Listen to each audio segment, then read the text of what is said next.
During the divorce cooling-off period in my previous life, my husband made our child stand in the middle of the road to force me to agree to the divorce.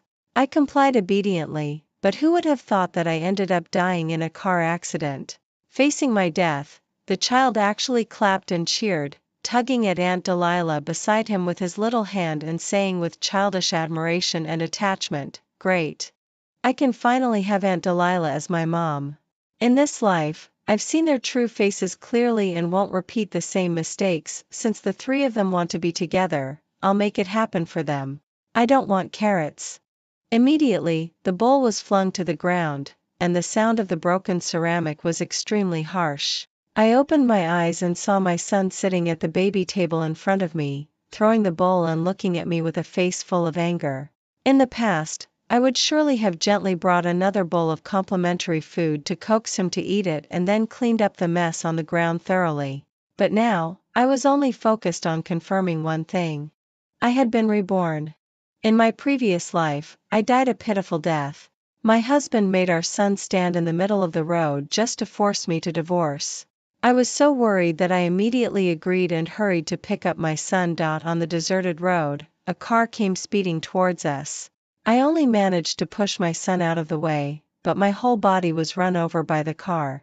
Before I died, I saw my husband and his white moonlight running towards the road in a panic. My always beloved son enthusiastically hugged the white moonlight, not even glancing at me. His tone was quite innocent, and his face showed an attachment and admiration I had never seen before. "Great, Aunt Delilah, Mom is going to die. Let Aunt Delilah be my new mom. Timothy likes Aunt Delilah." My husband looked at me, and on his face, besides shock and a sense of relief after the event, there was even a hint of subtle gladness. My heart ached terribly. So I was such a despised existence.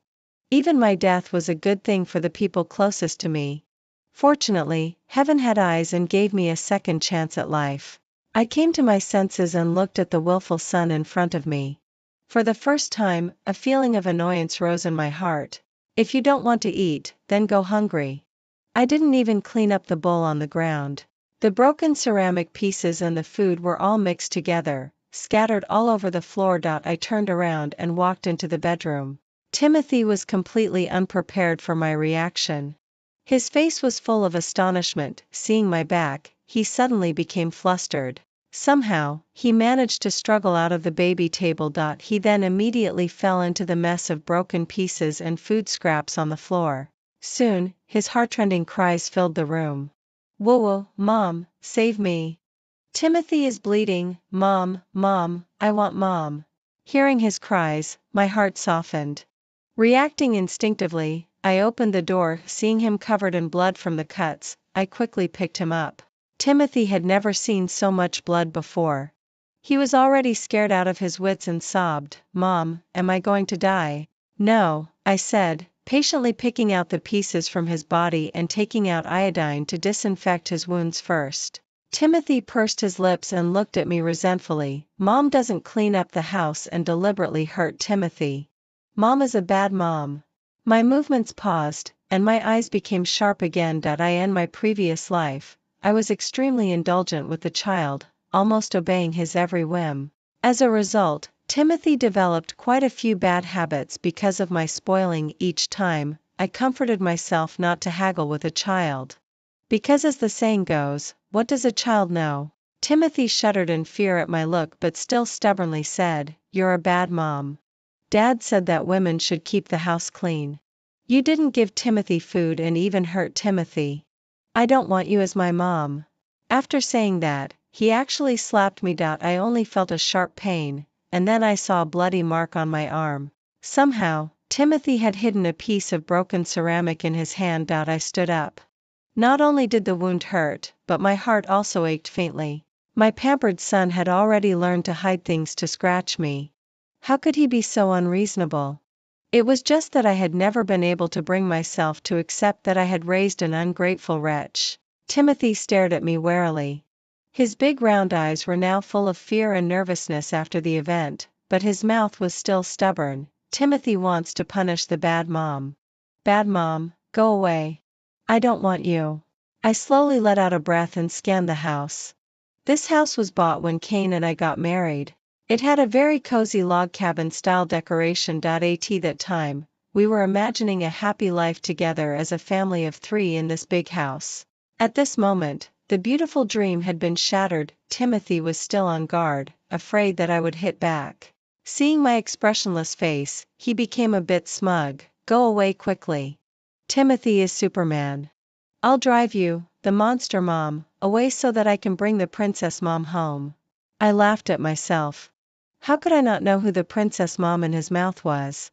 That was Kane's white moonlight. She had just returned from abroad, and Kane was determined to divorce me because of her by all means. It just so happened that a divorce cooling off period policy had been introduced. If one party disagreed, they could withdraw the divorce application during the cooling off period. For Timothy's sake, I had been dragging it out. At this moment, I was like a joke, maintaining this crumbling marriage for a child and a husband whose hearts were no longer with me. Are you sure you want me to go? Once I leave, I won't come back, I asked, with blood dripping down my arm, my lips pale and my expression serious. Timothy saw my serious expression for the first time and realized that this was not an ordinary question but a decisive one that wouldn't change. His tone weakened a bit, and he seemed a bit scared. Timothy doesn't want you. Timothy doesn't want you. He didn't answer the question directly but vaguely repeated his dislike for me. Okay. I gave a bleak smile, my heart aching so much that I could hardly breathe. I looked at the child I had raised with my own hands, feeling a bit dazed. I still remembered when he was a baby. I was almost driven crazy by getting up at night to feed him, fragmented sleep, and endless diaper changes. But as long as he showed me an innocent smile, I felt that everything was worth it. In the blink of an eye, he had grown up, knew right from wrong, and had likes and dislikes. The only repayment he left me was the bloody wound on my arm that was bleeding profusely, over 10 centimeters long. As you wish. I left a sentence, slammed the door shut, and went into the room to pack my things. After a while, I had finished packing. There were more of Kane's suit sets and Timothy's various clothes in the wardrobe. As for my clothes, there were actually only a few, and they all fit into one suitcase. How pathetic. I carried my suitcase and took one last look at this home. Amid Timothy's gleeful expression, I left resolutely. There was quite a bit of money in my bank card. The savings I had accumulated over the years would be enough for me to live on for a long time. I dragged my suitcase to check into a hotel and then took a nice, hot bath. The bathroom was filled with steam. In the bathtub, I closed my eyes and emptied my mind. The constantly tense nerves had relaxed a lot. Outside the bathroom, the phone on the bed was ringing incessantly. After taking a bath, I wrapped myself in a towel and went out. There were several missed calls from Kane on my phone. I dialed back. Hello? What do you want? Kane's furious voice came from the other end. Where are you now? Timothy has a high fever and is covered in blood all by himself. Why aren't you at home looking after the kid? What were you running around for? If anything happens to my son, I'll never forgive you. I glanced at the time. It was 9 o'clock in the evening. Kane should still be at the company at this time. How could he be at home? Instead of asking about Timothy's condition, I asked, Did you go home? Kane, who was in the midst of his rage, paused strangely in his tone. Whether it was because of guilt or something else, he said, No, I asked Delilah to go to the house to get some documents for me. She found Timothy passed out at home and rushed him to the hospital. Delilah was the Aunt Delilah that Timothy mentioned, the princess mom. Timothy must be very happy to have been saved by the princess mom this time when he passed out. I thought about it, and a wave of exhaustion welled up in me again. But I still mustered up my strength and asked, Which hospital is the kid in now? I had already taken care of Timothy's previous injuries and bandaged them simply. He shouldn't have been covered in blood. The fever was something I hadn't expected, as he had always been in good health. The city hospital, Kane said. I calmly said, Okay, I'll be there soon. Before long, I took a taxi on the roadside and rushed to the city hospital. The pediatric department of the city hospital was full at that moment. Children were crying non-stop, and most of the parents had an anxious and tired look. After asking at the front desk, I came to the ward. Timothy was wearing a hospital gown, lying obediently on the bed, with a happy smile on his face. Delilah was telling him a story. "Aunt Delilah, it would be so nice if you were my mom. You're so gentle and beautiful, much better than my mom," Timothy said with attachment. Delilah stroked his head and said, "Aunt Delilah also wants a cute kid like Timothy. Let Aunt Delilah see if our little brave boy has gotten rid of the fever." It was a harmonious scene of a loving mother and a filial son. I stood outside the door, and it just felt so sting to me. This look of obedience and attachment had never been shown to me by Timothy. I entered the room, and the two of them finally noticed me. Without warning, Timothy burst into a wail. He started crying and making a fuss, throwing the pillows on the bed everywhere. "Go away. Go away. What are you doing here? I don't want you. Don't drive Aunt Delilah away." Even though I had comforted myself countless times before and was fully prepared mentally, my heart still couldn't help but ache. He was clearly my child, but he was so repelled by me. I had raised him with my own hands, but he would rather call another strange woman Mom. I took a deep breath and picked up the pillow on the ground. Delilah was completely unprepared for Timothy's behavior. She got up flusteredly, trying to restrain his movements. "Timothy, be good. Don't move. The needle for the 4 drip will come out in a moment." As she spoke, she looked at me smugly, with a tone of condescending reproach. "Why are you only coming now? Are you the kid's biological mother? Why does he start crying as soon as he sees you?" I sneered. "Haven't you always wanted to be his mom? Well, you can be." Delilah was at a loss for words. "Delilah helped you send the kid to the hospital, and you're not the least bit grateful. You're treating her like this. How can you be such an ungrateful person?" Kane's voice came from outside the door. I turned my head. Kane was wearing a proper suit, and his usually cold face was now full of anger. After scolding me for being ungrateful, he saw his beloved son in such a pitiful state and went over to hug the child heartbrokenly. "Timothy, Daddy's here. Don't cry." Timothy was crying so hard in Kane's arms that he could hardly catch his breath. Delilah was gently coaxing him beside him. The three of them looked like a real family. Whoever saw them would surely praise them for being so happy and harmonious. Timothy cried, "Daddy, Timothy wants to change moms. Daddy, change my mom for me." Kane was extremely heartbroken. "Daddy will give Timothy the best of everything, but we can't change moms casually." After coaxing the child, he finally had time to talk to Delilah. "Delilah, thank you for your trouble today. You can go back and rest now." Naturally, I couldn't see Delilah's expression, but I could see Kane's mouth opening and closing. He said to me, "As for you, come and take care of the child quickly to atone for your sins. How could there be someone as selfish as you? Timothy's in the hospital because of you." I found it really ridiculous, feeling like this was an unexpected disaster. "Kane, is it my fault?" Kane gave me a look, extremely overbearing. "You can't even take good care of a little kid like Timothy. What use are you? I provided you with food and clothing. Are you just here to freeload?" A surge of anger welled up in my chest. I pointed at him, furious. "Oh, really? You provided me with food and clothing? I don't need a thing from you." I met Kane in college. He was just a penniless young lad back then. After I married him, my father gradually handed over the family business to him, hoping only that he would treat me a little better. Yet now, he was actually taking it for granted to accuse me of freeloading. At this moment, Delilah suddenly turned her head, placing her hand on Kane's arm, looking extremely sincere. "Kane, I'd better stay. At least Timothy doesn't reject me, which is more conducive to his recovery. The mother of the child has had a tough time too, and she's in a fit of anger and not very rational. Why don't we let her have a rest?"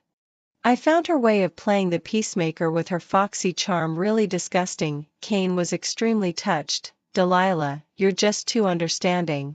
That's why you always get taken advantage of wherever you go." Delilah looked shy, almost leaning her whole body against Kane. She lowered her head, revealing a large expanse of fair neck. No, besides, people always say that suffering losses is a blessing, maybe I'm just a bit more blessed by nature. I sneered and started recording with my phone. I said, Kane, don't forget that I'm your legitimate wife. And no matter how hard she tries, she's still a mistress. The warm moment among the three was broken. Kane glared at me angrily. What nonsense are you talking? Delilah is a nice and clean girl, how dare you slander and spread rumors about her? She's making my child recognize her as his mother. What's her intention? Kane, do you really think I have no means at all? At 8 o'clock in the evening on the 14th of this month, who were you with in the hotel? Do you want me to get the surveillance footage for you? Also, at 9 o'clock in the evening, you asked her to come to the house to get the documents. Were you trying to show off in front of me? I roared, with boundless anger burning in my heart. Without warning. Slap. A slap landed on my face. I was knocked to the ground. I covered my face in disbelief and saw a flash of satisfaction in Kane's angry eyes. I told you to shut up. If you keep talking, I'll slap you to death. Because of this slap, the room fell silent. Timothy had finally stopped crying with great difficulty. Now, he was so scared that he started wailing again. Timothy is scared. Woo-woo. Delilah quickly hugged Timothy in her arms, not letting him see this horrible scene. A flash of regret passed through Kane's eyes, but then he got angry again. You stupid woman, talking nonsense and scaring Timothy. When I married Kane, we had made a vow that we would never quarrel in front of Timothy, for fear of leaving a childhood shadow on the child. Tonight, for the first time, Kane hit me because of a woman, and it was right in front of Timothy. My face was swollen and red. I looked at Kane with disappointment all over my face. He was not only angry because he was caught cheating but also furious because I called the woman he loved a mistress. Yet there wasn't a single trace of repentance or guilt towards me. I was extremely disappointed in this man. This slap forced me to face the reality. Tears filled my eyes before I knew it. I looked at Kane with resentment and cursed him viciously. Kane, I'll remember this slap. I hope you die a horrible death. Kane coldly threw out a document, watching me go crazy like a bystander. You're crazy. Originally, I was going to bring this up in a few days. In your current state, you're no longer suitable to take care of me. Let's get divorced. I picked up the document. It was a divorce agreement. In my previous life, he said he didn't love me anymore and proposed a divorce. The property was to be split 50-50, but the son was to be given to him. I didn't understand how the Kane who had promised to take care of me for a lifetime so affectionately at the wedding had become like this. I did a lot of stupid things to regain his favor, forcing my father to give Kane 5% of the company's shares, directly making him the largest shareholder. I thought it would make him stay and look at me again. But what I got in return was his ruthless betrayal. He even deliberately made Timothy stand in the middle of the road to force me to sign the divorce papers. In this life, I won't do that again. I took the divorce agreement and signed it neatly. Then, I slapped the divorce agreement onto Kane's face. Get out. I'll give you what you want, I said. Kane was slapped in the face by me, feeling completely humiliated. He stared at me in disbelief and then flew into a rage, about to slap me again.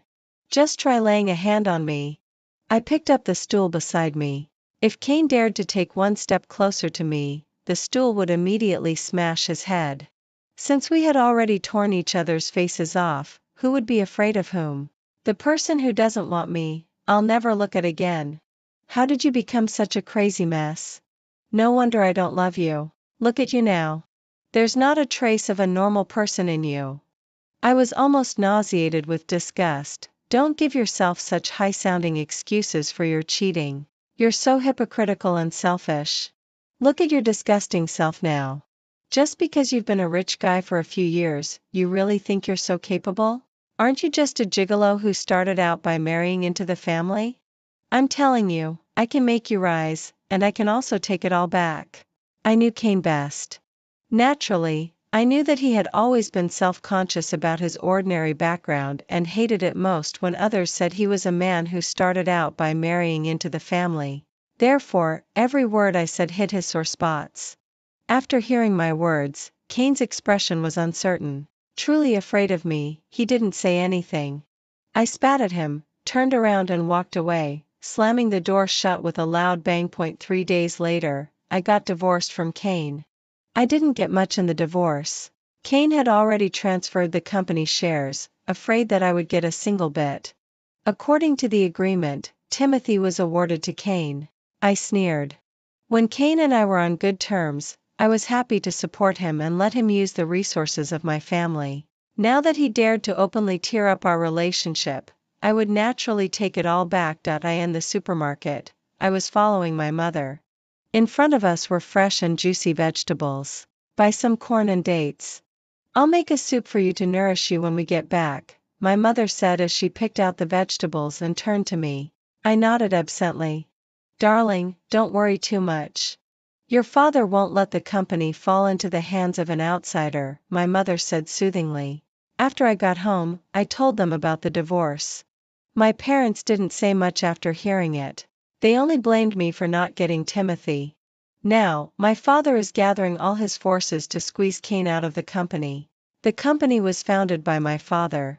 The old shareholders in it have been dealing with my father for many years and only showed Kane some respect because of my father. Now Kane's connections in the company are still shallow, but he's so arrogant that he thinks he can have everything under his control and even believes he can bring us down. All I can say is that Kane is daydreaming. We went to the front desk to pay for the groceries. Unexpectedly, we happened to run into Delilah. Timothy. My mother suddenly saw the child in Delilah's arms and shouted hurriedly. Timothy's eyes widened. Seeing me behind his grandmother, his first reaction was to shrink into Delilah's arms. He hugged Delilah's neck and whispered, "Mom, Delilah, I'm scared." Hearing this address, my mother's blood pressure shot up instantly. She grabbed Delilah's clothes. "Who are you? How dare you abduct my grandson? Please calm down, ma'am. Don't pull me." Delilah was flustered and quickly freed her clothes from my mother's hands. She was wearing a dress today, and when my mother pulled her, she was almost exposed. My mother has a hot temper by nature. Hearing this, she pulled even harder, not caring about Delilah's fragile pride. She also shouted, "Someone, come here. There's a child abductor. Is there no justice?" More and more people gathered around to watch. Delilah had never seen such a scene before. All she was used to was the glamorous life. Suddenly facing this situation, she was almost on the verge of crying. "I really didn't abduct the child." Delilah was red in the face with anxiety and hurriedly explained, "Timothy, please tell them quickly. I didn't abduct you. The clothes Timothy was wearing were really not clean."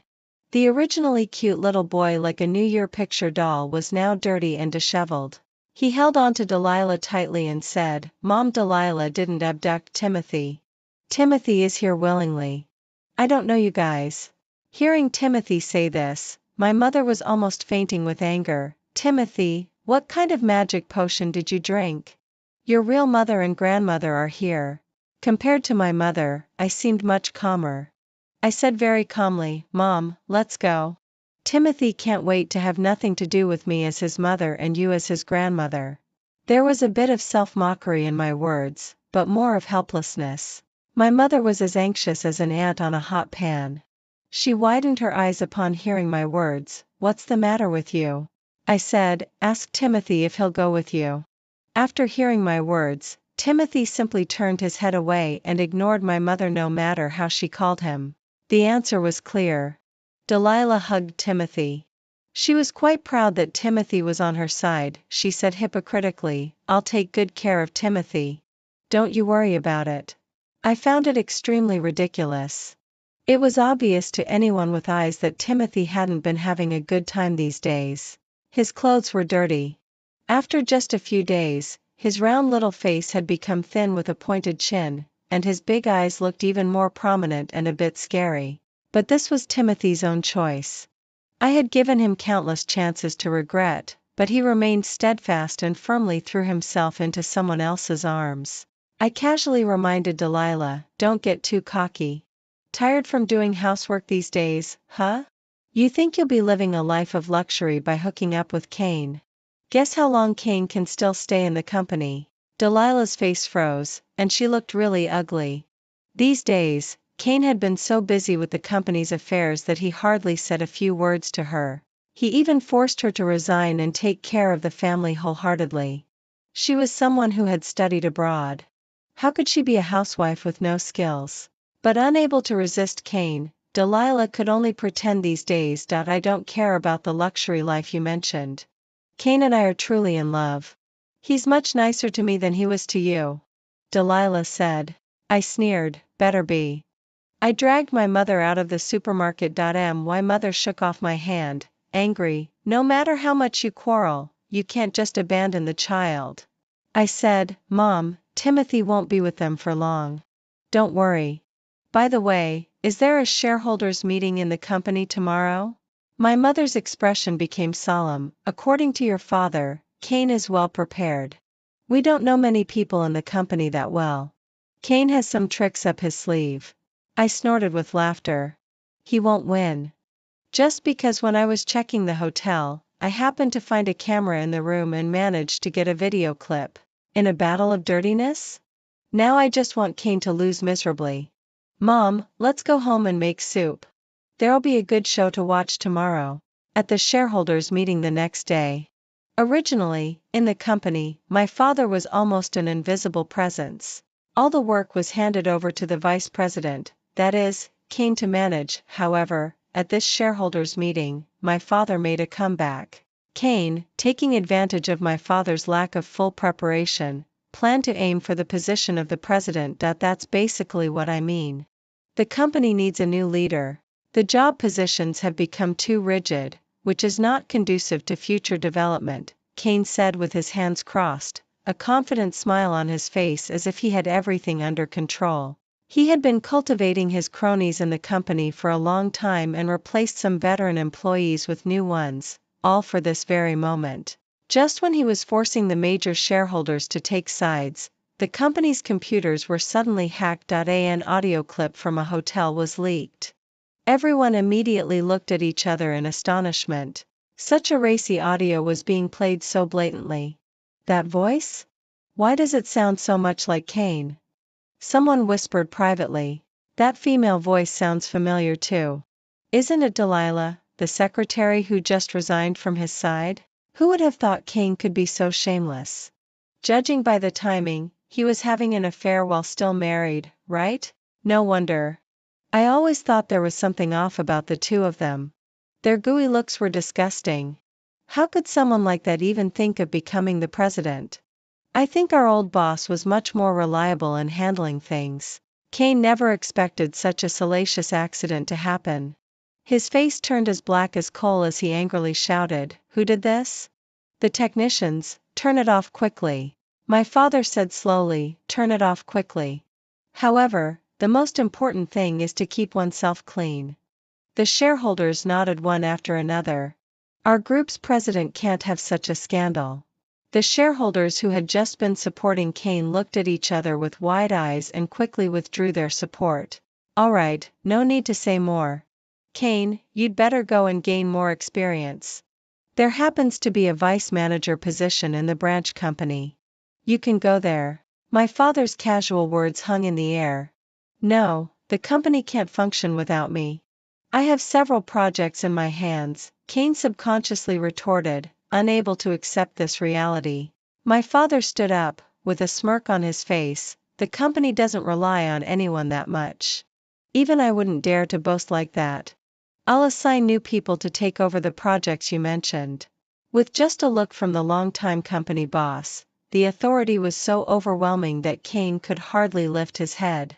At the same time, my father stood in front of the floor-to-ceiling window. However, Cain, you're right, the company does need fresh blood. Cain looked up in surprise. Yes, I should stay. My father glanced at him and then faced the others. It's time to cultivate the next generation of successors, then I'll have to trouble you all to take care of my daughter. Previously, as Cain was being groomed as the company's successor, everyone had to show him some respect. Now that he had fallen from grace, who would bother with him? Everyone readily agreed with my father. That's only right. Don't worry, President. We'll surely take care of the president's successor. My father said with a smile, "Good. Then let's end the meeting." Everyone walked out one after another. Kane remained in a daze where he was. He had been in the company for 5 or 6 years, and the elaborate plan he had painstakingly devised had failed just like that. An overwhelming sense of unwilling welled up in his heart, and his face looked extremely ugly. No, he couldn't go to the branch company. The branch was in another city, and he would never be transferred back, then he would be completely at others' mercy. He clearly had everything now and could never endure the impoverished life he had a few years ago. He had to do something. Kane's mind was racing frantically until someone suddenly patted him on the shoulder. "Vice Manager Kane, why are you still standing here in a daze? Your workstation is being cleared already. You'd better go and have a look." His workstation was being cleared already? The huge disparity hit him hard. Not long ago, he was the obsequious vice president whom everyone flattered, the future president with boundless glory. Now he had become a drowning dog being kicked out with his belongings being cleared away. Kane gritted his back teeth and suddenly lunged forward to grab the collar of the person who had spoken, saying hatefully, "I'm telling you, you'll come to a bad end for kicking me when I'm down. I won't let you get away with this." Instead of being scared and backing away, the person shook Kane off, mocking and taunting him, "Get lost. You still think you're the high and mighty vice president of the company? You're just a vice manager now, and your rank is even lower than mine. Believe it or not, I could crush you with one hand." The person straightened his clothes and spat at Kane with disgust. "When we're clearing your workstation for you, you should be on your knees thanking us. Look at who you are, a gigolo who tried to take advantage of a wealthy family but failed. With so many underhanded tricks, and you even dared to have an affair with another woman. I'm telling you, you're not even worthy of tying my shoelaces. Better keep your tail between your legs from now on." After saying that, he lifted his foot and left, slamming the door shut. The gust of wind that blew towards Kane was like several slaps in the face. Kane slumped to the ground. Suddenly, something came to his mind. He ran out like a madman, with no trace of the former composure of a vice president of the company. "No, Timothy can surely save me. Darling, come here. Kane has gone crazy. He's been insisting on seeing you." In the villa, I was enjoying some fruit while watching a newly released variety show. I wasn't very interested. I waved my hand, "Tell him to get lost. I don't want to see him." My mother grabbed me. "Kane said that if he couldn't see you within 10 minutes, he would make Timothy stand on the roadside." I was startled. "What? Take me there quickly." I was all too familiar with such a scene. In my previous life, I was killed by a car while trying to save Timothy on the roadside. As soon as I opened the door, I saw Kane kneeling outside the villa. Delilah, with her clothes in disarray, was also trembling on her knees on the ground. I narrowed my eyes. "Where's Timothy?" Obviously, Kane hadn't been having a good time these days. There was stubble on his chin, and his eyes were dark and sunken, looking as if he hadn't bathed for days, with his face greasy and his clothes dirty. When he saw me, he said in surprise, "You've finally agreed to see me, honey. I know I was wrong. Please forgive me. I was only lured into making mistakes by that vixen Delilah." I sneered, "Get lost. This isn't the time when you could be so arrogant and slap me in the face. When you dared to have an affair with Delilah back then, you should have known this day would come." Kane dragged Delilah over. Delilah screamed and struggled, but it was all in vain. She was forced down hard and banged her head on the ground several times with a series of crisp sounds. "Apologize. Apologize to my wife. Keep kowtowing until my wife isn't angry anymore." Kane's face was hideous. Delilah's hands were flailing randomly in the air as she screamed pitifully, "No, you bitch. Kane, are you even a man?" Delilah's head was already bleeding. I narrowed my eyes and said coldly, "Stop it." Kane's eyes lit up. He knelt down in front of me and said, "Honey, have you forgiven me? Let's go and remarry right now." I kicked Kane away and said with a smirk, "Are you worthy?" Nowadays, marriage is all about being well matched in terms of family background. "How much money do you have?" "My family is wealthy and powerful. The people who want to marry me could line up all the way to France."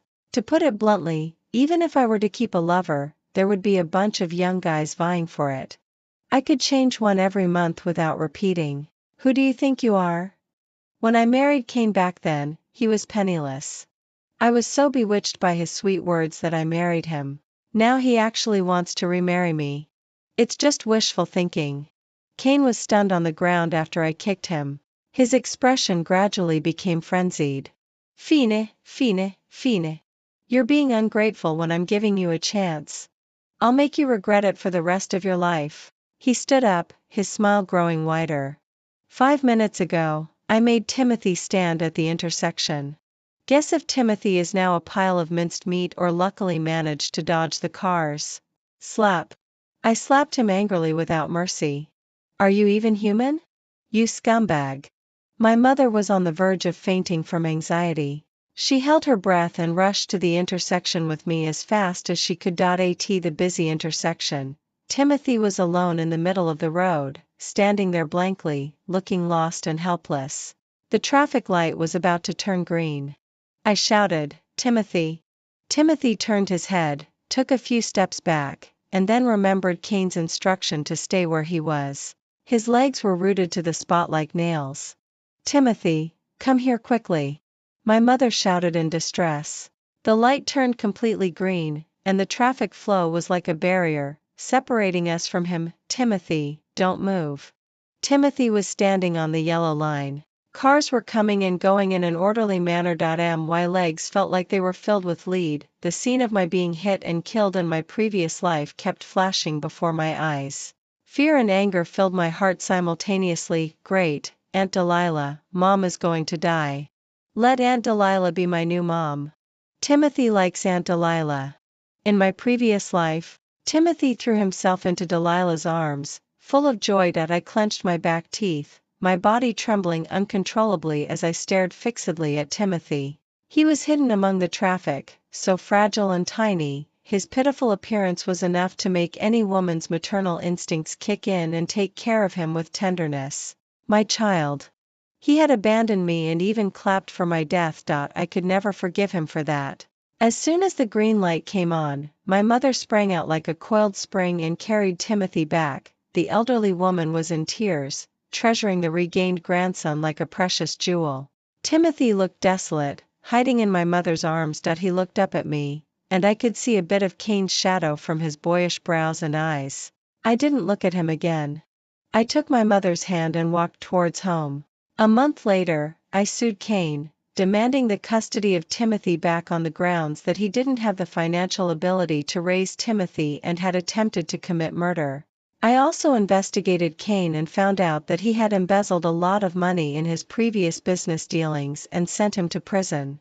I didn't let Delilah off either, making them a pair of lovebirds in prison, although their previous affection had long dissipated, leaving only hatred. After settling these matters, I went to the orphanage to adopt a cute and sensible girl. I was going to train her to be the successor of the group. She lived and ate with Timothy. Timothy seemed to realize that he had been given up. He came to me several times, crying and saying that he knew he was wrong. I could only leave him in my mother's care. This was the most ideal outcome for him. I wouldn't appear in front of him easily, nor would I inquire about anything related to him. He didn't have to shout out his dislike for me anymore. But he wasn't satisfied with the current situation anymore. He emphasized that he was my biological son and hoped to get my forgiveness. I was disgusted by his snobbish look, which was exactly the same as Kane's. I just walked away, leaving him crying and making a fuss behind me. "Mom, Timothy doesn't seem to like me," Bonnie said pitifully, looking up at me with her little face. I stroked her little head and said, "Don't worry. If he doesn't like you, we'll just see less of him. Is it really okay?" "Of course. You're the only child I have, my dear." Saying that, I led Bonnie back to our home. The house was decorated in a creamy style, with lots of cute dolls. Any girl would fall in love with it at first sight. I could imagine that I would accompany Bonnie to grow up in this house. The future would be bright and beautiful, full of all things lovely.